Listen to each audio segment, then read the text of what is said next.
E aí, pessoal? Tudo pronto para mais um mergulho aqui no Fé em Letras. Hoje a gente vai se aventurar por um tema que eu sei que muitos de vocês se identificam: a necessidade da fé. No mundo que parece cada vez mais, sei lá, obcecado pela razão e pela ciência, né? Então, se você já se sentiu meio, como posso dizer, deslocado para ter fé, ou simplesmente quer entender melhor como a fé se encaixa no mundo de hoje, cola com a gente, vai ser uma conversa. Daquelas que te fazem pensar, sabe? Refletir. E quem sabe até redescobrir a beleza da fé. Antes que eu me esqueça, aquele recadinho de sempre: deixa o like. Segue o canal, ativa as notificações para não perder nenhum episódio aqui, claro. Compartilha essa conversa com a galera. Ajuda a gente a espalhar a luz da fé e da literatura por aí. E nos comentários. Conta pra gente quais livros te inspiram e te conectam com a sua fé. A gente adora as dicas de vocês. Bom, para me ajudar a desvendar esse tema tão complexo, tenho aqui comigo um expert de carteirinha. Bem-vindo à Fé em Letras. Obrigada pelo convite. É um prazer estar aqui para conversar sobre esse tema tão importante. Então, vamos lá. Você sabia que, ao contrário do que muitos pensavam, a religião não está em declínio? Pesquisas recentes mostram que a gente pode esperar um futuro com mais religião. Não menos. Estranho, né? Realmente desafia essa ideia que a gente tinha de que a modernização ia acabar com a religião. Um estudo do Pew Research Center, que inclusive foi tema de um artigo no Washington Post, mostrou que a religião está crescendo, globalmente. Cristãos e muçulmanos vão representar uma parcela cada vez maior da população mundial. O que você acha disso? Olha, me parece que, Knight, a gente busca algo que vá além do mundo material, uma conexão com algo maior que nós mesmos. E essa busca por significado? É algo que a fé pode ajudar a responder, você não acha? Afinal, num mundo cheio de sofrimento, injustiças, incertezas, a fé pode dar um senso de propósito, né? Com certeza, é como uma bússola para navegar pelas dificuldades da vida. E não é só uma fuga da realidade, como alguns podem pensar. É, a fé te dá ferramentas para lidar com tudo isso, para encontrar beleza e significado, mesmo nos momentos mais difíceis. Falando em encontrar significado, a gente recebeu a sugestão de um ouvinte para discutir um livro, When Breath Becomes Air, do neurocirurgião Paul Kalanick. Ele se voltou para a fé, quando enfrentou a própria morte. E no livro ele descreve essa jornada de uma forma, nossa, muito profunda. O que te chama atenção nesse livro? O que me fascina é a honestidade com que ele descreve essa busca por significado diante da morte. Ele era um cientista brilhante, mas percebeu que a ciência sozinha não dava conta de responder às grandes questões da vida. A gente costuma achar que fé e razão se opõem, mas o Kalanick mostra que elas podem, na verdade, se complementar. Ele não abandonou a ciência, mas encontrou na fé uma outra dimensão, uma forma de lidar com as emoções, os medos, as grandes perguntas que a ciência não consegue responder. Essa busca por respostas, por algo que vá além da matéria. A gente vê em várias culturas e religiões ao longo da história. Sim, o filósofo Charles Taylor fala sobre a experiência do transcendente, aquilo que aponta para além do materialismo e que conecta a gente com algo maior que nós mesmos. Ele chama essa experiência de plenitude. Plenitude. Interessante, você podia explicar melhor. O que ele quis dizer com isso? Claro. Para Taylor, essa plenitude é uma experiência que nos conecta com algo que transcende a nossa individualidade. É como se a gente fizesse parte de algo maior, e essa sensação de pertencimento trouxesse um profundo senso de significado e propósito. Exatamente. Então, essa busca por significado não é só uma questão individual, mas também uma busca por conexão, por pertencimento, a algo que nos transcende. E a fé, com essa dimensão comunitária, os rituais, os símbolos, parece oferecer um caminho para essa experiência de conexão com o transcendente. A fé nos conecta, não só com algo maior, mas também com outras pessoas que compartilham da mesma busca, da mesma crença, dos mesmos valores. E por falar em individualismo, um ouvinte perguntou como a fé se encaixa num mundo cada vez mais individualista. O que você acha? É uma pergunta complexa, que exige cuidado para analisar. O individualismo moderno, com essa ênfase na autonomia, na autossuficiência e na busca pela realização pessoal, pode acabar se chocando com os valores da fé. Que coloca a comunidade em primeiro lugar, a compaixão, o serviço ao próximo. Mas será que a fé precisa, necessariamente, se opor ao individualismo? Boa pergunta. Acho que a fé pode ser um contraponto a esse individualismo exagerado, mostrando que a verdadeira felicidade, a realização, não estão só na busca pelos próprios interesses, mas também no serviço ao próximo, na construção de um mundo mais justo, mais compassivo. E como a gente concilia essa busca por significado individual, tão presente na cultura de hoje, com os valores da fé, que nos chamam para algo maior que nós mesmos? A chave tem em reconhecer que nossa individualidade não se anula quando a gente encontra o outro, a comunidade, o transcendente. É justamente o contrário. Já no encontro com o outro que a gente se descobre, se transforma, encontra um sentido mais profundo para a própria vida. É como se a gente encontrasse a nossa verdadeira identidade, o nosso verdadeiro eu, no encontro com algo maior. Isso. Na comunidade, na fé, no serviço ao próximo. A gente começou falando da necessidade da fé no mundo secularizado. E chegamos à ideia de que a fé pode nos ajudar a encontrar a nossa verdadeira identidade, o nosso verdadeiro eu. Parece que a fé tem muito a nos ensinar sobre quem somos e qual o nosso lugar no mundo. Com certeza, a fé nos oferece uma perspectiva única sobre a vida, sobre o mundo e sobre nós mesmos.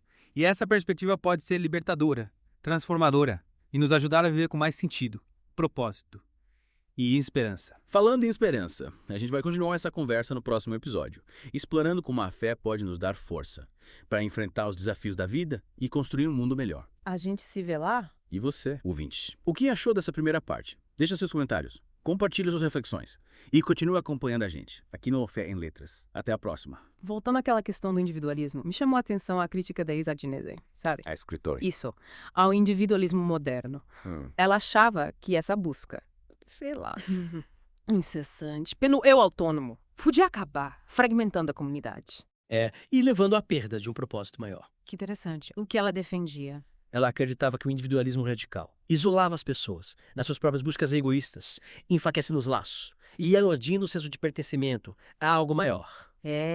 Para ela, a verdadeira realização só acontecia no contexto de uma comunidade. Entendi. Onde as pessoas encontravam um propósito e significado ao se conectarem com algo que transcende seus interesses. E onde a fé entra nisso? Seria um antídoto. A fé, principalmente na sua dimensão comunitária, pode ser sim um antídoto poderoso contra essa fragmentação e esse isolamento que o individualismo radical pode causar. Pertencer a uma comunidade de fé, compartilhar crenças, valores, práticas, fortalece os laços e alimenta o senso de propósito e significado.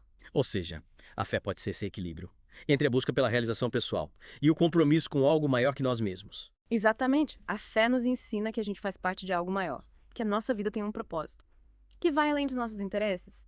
Ela nos convida a transcender o egoísmo, buscar o bem da comunidade, servir ao próximo, construir um mundo mais justo.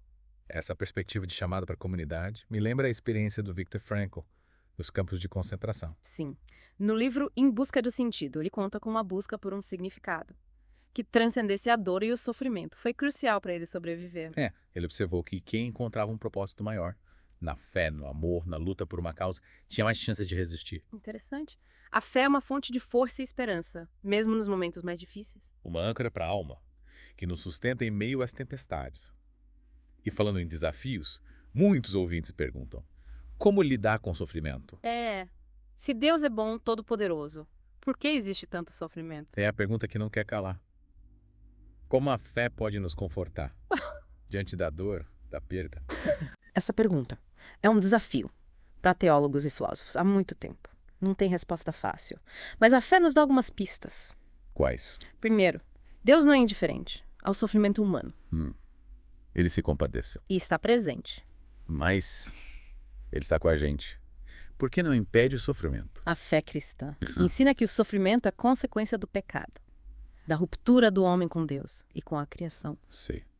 Mas Deus não nos abandona, Ele nos sustenta. com a sua graça, e nos dá força para superar as dificuldades. Então a fé não nos blinda, mas nos equipa para enfrentar o sofrimento, com esperança e coragem. Exatamente. Ela nos ajuda a enxergar que o sofrimento não é o fim, mas uma oportunidade de crescer, de aprender, de se transformar. E como a fé pode dar sentido? Em meio ao sofrimento, como ter esperança quando tudo parece perdido. A fé nos oferece a perspectiva da redenção, da restauração. Da vitória do bem sobre o mal. Ela garante que, apesar de todas as dores e injustiças, Deus tem um plano maior, um plano de amor, de justiça e de paz. E essa esperança de um futuro melhor, essa certeza de que Deus está no controle, pode nos dar força para continuar, para não desanimar. Com certeza. A fé nos impulsiona a não se conformar com as injustiças, a lutar por um futuro melhor, a sermos agentes de transformação. É levar esperança e cura.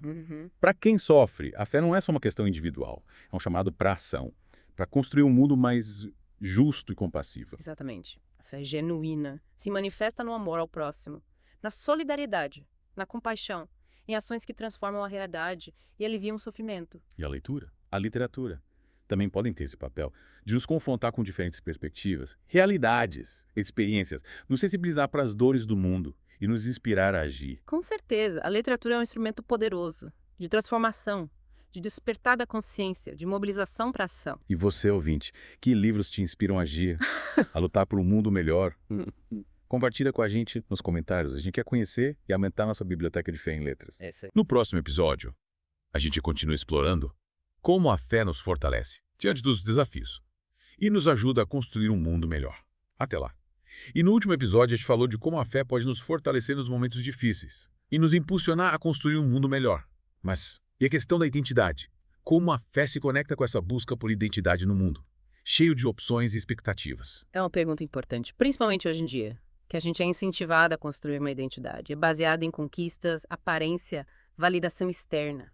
Uma busca por aprovação, que nunca termina e nunca nos satisfaz. Exatamente, a gente nunca se sente suficiente. É como se a gente nunca encontrasse paz ou aceitação de quem a gente é. E aí, a fé cristã traz uma perspectiva completamente diferente. Ó, Nossa verdadeira identidade é encontrada em Cristo. e como isso funciona? O que significa? Significa que o nosso valor, a nossa dignidade, não dependem de fatores externos, mas do fato de sermos amados e aceitos por Deus, incondicionalmente. Uau! Em Cristo a gente se liberta da necessidade de provar, de buscar aprovação. É como se a gente recebesse um novo EG, uma nova identidade, que nos define não pelas nossas falhas ou conquistas, mas pelo amor de Deus. Isso aí. Que libertador. E como essa identidade em Cristo se reflete nas nossas ações, nos nossos relacionamentos, na forma como a gente vive no mundo. Quando a gente encontra a nossa identidade em Cristo, a gente passa a amar e servir ao próximo de uma forma mais genuína, mais compassiva. O amor de Deus nos transforma e nos impulsiona a sermos agentes de transformação no mundo, a levar esperança e cura para quem sofre. E como a gente cultiva essa nova identidade, como a gente se conecta com essa fonte de amor, Que é aceitação. através da leitura da Bíblia, da oração, da comunhão com outros cristãos, do serviço ao próximo. É um processo de transformação, em que a gente se aproxima de Deus e se torna mais parecido com Cristo. Muitos ouvintes se perguntam, qual o impacto da fé no mundo? Será que a fé faz diferença? A história nos mostra que sim, que a fé tem sido uma força poderosa de transformação social. O cristianismo inspirou movimentos de justiça social, obras de caridade, o cuidado com os pobres e oprimidos, a luta pelos direitos humanos. Vemos inúmeros exemplos de pessoas que, motivadas pela fé, dedicaram suas vidas a transformar o mundo. Exatamente, a lutar por um futuro mais justo e compassivo. A fé genuína se manifesta no amor ao próximo, em ações que aliviam o sofrimento, promovem a justiça e constroem um mundo melhor. E você, ouvinte, como você tem vivido a sua fé? Ela tem sido essa fonte de transformação na sua vida, no mundo ao seu redor. Compartilhe suas experiências com a gente nos comentários. A gente quer te ouvir e continuar essa conversa. E para a gente continuar se aprofundando nesses temas e descobrindo novos horizontes da fé em letras, segue nosso canal, ativa as notificações e compartilhe os nossos episódios com seus amigos. A gente se despede por aqui. Mas a conversa continua nos comentários e nos próximos episódios. Até lá. Que a paz de Cristo esteja com cada um de vocês.